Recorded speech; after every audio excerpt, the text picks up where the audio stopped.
Hello' guys, মই আজি আপোনালোকক বাস্তুৰ পৰা আপোনালোকক পাকঘৰৰ কাৰণে দুটামান ৰেমেডি দিম। সকলোৱে জানে নৰ্থ ইষ্ট আমাৰ যিটো উত্তৰ পূব কোণাত কেতিয়াও আমাৰ পাকঘৰ অৰ্থাৎ কিটচেন থাকিব নালাগে। এই কথাটো সকলোৱে জানে, এইটোত কোনো ৰেমেডিয়ে কাম নকৰে। কিন্তু আপোনালোকৰ যদি সাউথ ৱেষ্টত দক্ষিণ আৰু পশ্চিম কোণাত যদি আপোনালোকৰ পাকঘৰ আছে, তেতিয়াহ'লে আপোনালোকৰ বহুত প্ৰব্লেম দেখা দিব।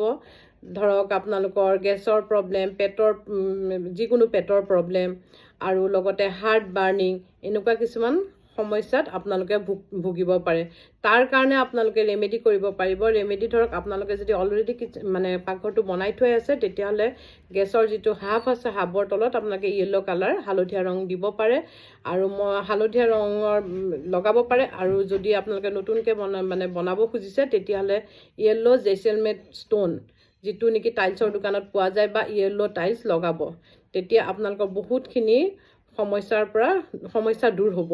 আৰু লগত যদি এনেকুৱা আৰু টিপছ লাগে বা আপোনালোকৰ ৰেমেডি লাগে, তেতিয়াহ'লে কমেণ্ট বক্সত জনাব। মই আপোনালোকক দিবলৈ চেষ্টা কৰিম। থেংক ইউ, ধন্যবাদ জনাইছোঁ।